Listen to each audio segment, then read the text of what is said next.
Kumar, Lee Kong Chan, who's a professor of marketing at Singapore Management University and distinguished fellow at INSEAD Emerging Markets Institute, as well as a former member of the Executive Council at Tata Sons, now joins us live. Thank you so much for taking time out.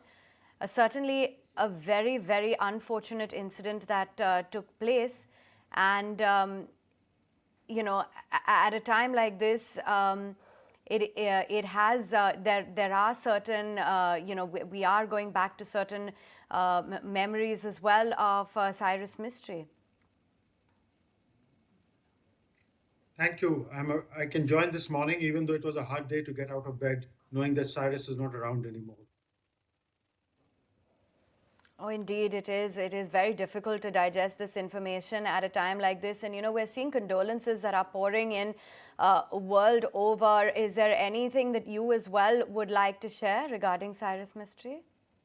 So, the reason you're finding condolences coming from everybody in the world, and the very genuine and sincere ones, is very simply those who encountered Cyrus personally knew what he was.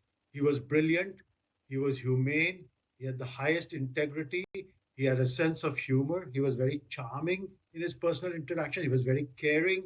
And because of that, everybody who met him actually left with a great positive impression of him.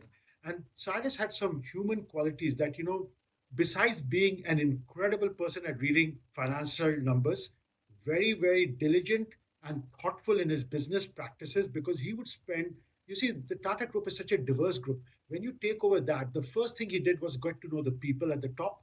Then he got to know the companies. And what he understood, which was very remarkable for a corporate person, but what we academics do often, is he understood that every Tata business had a different logic. And he always tried to get to the crux of that knowledge. What is the business model of this business? What is it that makes the companies in this industry succeed?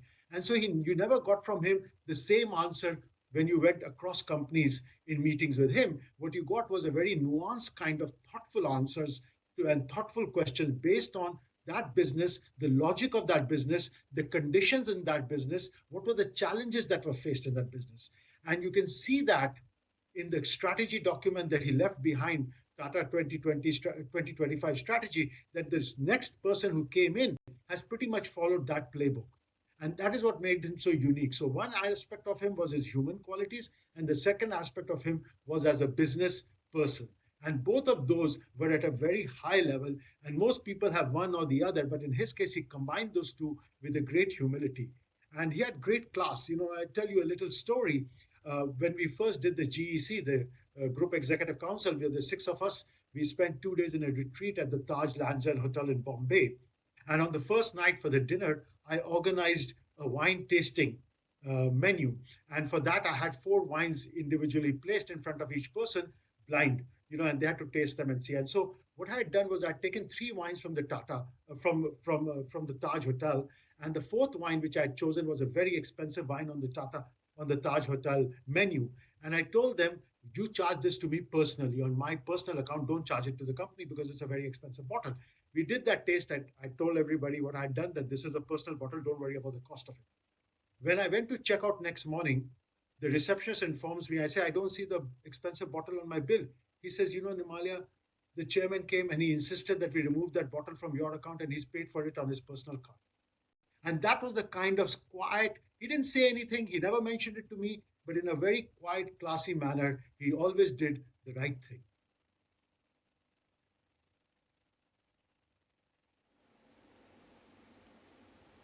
Good morning. That's a lovely anecdote that you've shared with us. You can only imagine, can't even imagine how emotional a time it must be for you. I was hoping you could tell us more about him, what you think would be his legacy, some other favorite anecdotes of yours. His legacy basically is the Tata strategy document that he left behind, which is being followed. That was his analysis of trying to identify, after some study, what are the 5 things that we need to get right at the Tata Group at that time in order for the group to move ahead. And while you're fixing these problems at the Tata Group, it was very important not to lose your focus on making the things that worked well, like Titan or TCS, and making sure that they keep performing, because otherwise you will not have the resources needed and the bandwidth needed in order to fix the problems. And that, in some sense, is his legacy. The other parts of the legacy is, what he was trying to do, which he didn't achieve, and for which he left in whatever way he had to leave, was trying to fix the governance of Tata Sons so that it would work in the future, best for the Tata Trust as well as for all other shareholders, including himself, to tell you the truth, right? So, and that was his big thing, and that was a battle, because the Tata Group at that time, I don't know today because I'm not there, I have not been at the Tata Group for 6 years. At that time, while it had the image of being a professional firm, still ran on one person's word and what decisions that person made. And what Cyrus was trying to do was he was trying to institutionalize a corporate governance mechanism which was legally valid, in the sense that every company would report to its board of directors rather than report to Tata Sons or any individual.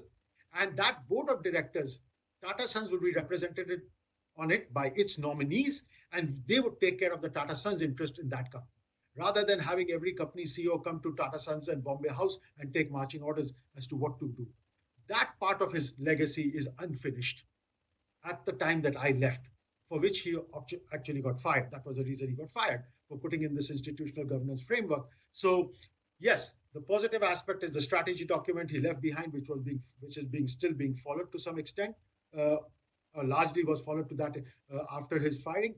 The unfinished part of his legacy is basically the corporate governance reforms that he was trying at Tata Sons, which was very necessary at the Tata Group, because the SEBI had changed the regulations requiring that any information given to a promoter should also be shared with the minority shareholders.